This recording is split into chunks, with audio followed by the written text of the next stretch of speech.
chuck this out exactly how you chuck out any other rig. I'm not going to go far out with it. They're not designed to go out, you know, over 100 yards. Chuck it out short here where I can see the fish at the moment.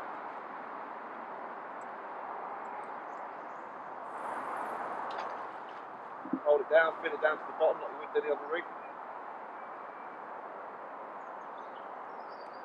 Get the rod back set up. You bite them on, and then I'll show you the next stage. So once it's cast out, you just put your rod on the rest.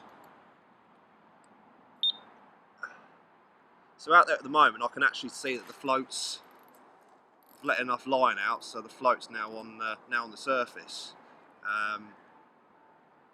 You know, in windy conditions when you can't see the float, and this comes back to why I've done a 4-foot rig, is you keep taking line onto your reel until you can't see the float. And also be worth mentioning that because that black boom on the float, in choppy conditions you can actually see that, you know, up to about 100 yards, and it's also worth having a pair of binoculars at your disposal so you can see it at that distances. So keep taking line in until that floats just under the water, and then you've obviously got your 4-foot hook link. That's going to be on the surface now, so to get that down to so the bait is just literally touching the surface, pinch your finger on the foot marker, take 1 foot in,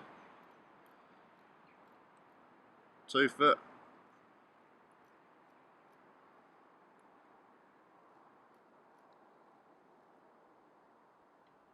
and now that bait is just literally hovering on the surface.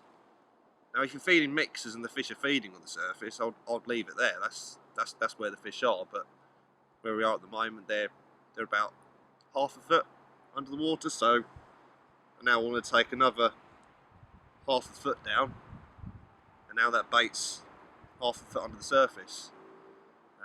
And all that's left to do now is to attach the bobbin on.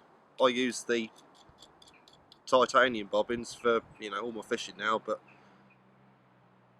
I wind down the collar so now that line's got some tension to it.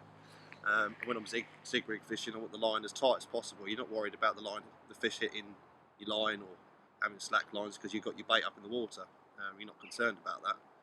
So I find that having a tight line, it produces more runs and you get better hook holds with the fish at the end of the day. So yeah, so now we're fishing, see what happens.